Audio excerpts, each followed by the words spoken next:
Naalala ko dati, pauwi kami galing sa Baguio. Galing gig. Sabi kami nito na tae. Kaya naganap kami ng stopover para maganap ng CR sa kalagitnaan ng gabi. Pagdating namin doon, walang tubig at tissue. Kaya sabi niya sa akin, Smag, paano tayo magugas pagka-etchas mo?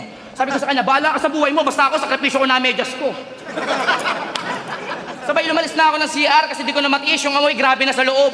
Habang iniisip ko kung paano magugas si Loco, tangina may dumaang pusa sa harap ko! Tangina, puro tayo sa likod!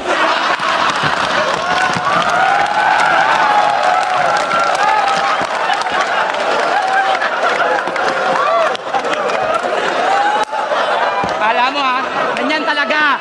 Ito, freestyle lang, tangina mo, pag-reko lang ng presyo. Pero iba pa rin yung mga kwento ng barbero sa mga mensahe ng kartero. Ha? Ito, real talk na. Alam nyo bang bukod sa sunugan, tinalo ko na to dati? Taong 2007 rap contest sa Cavite. Pangit. Talagang tandang-tanda ko pa.